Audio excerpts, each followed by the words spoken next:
Okay, we're going to load this Canon A1 up with this Kodak Portra 400 color film.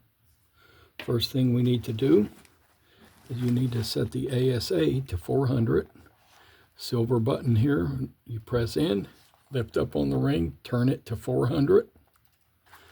You can see now it's at 400.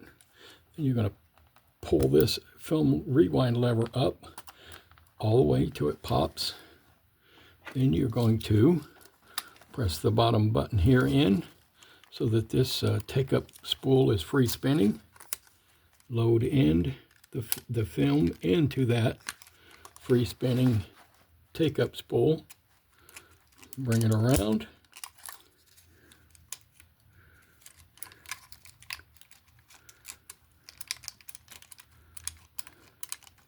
To a point like that.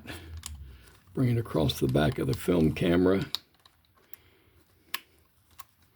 Draw it tight. Close it. Turn the power on and advance it until the frame counter is at 0 or 1. I like to use 0 so I get an extra photograph usually. 1, 2, 3, and it is now at 0.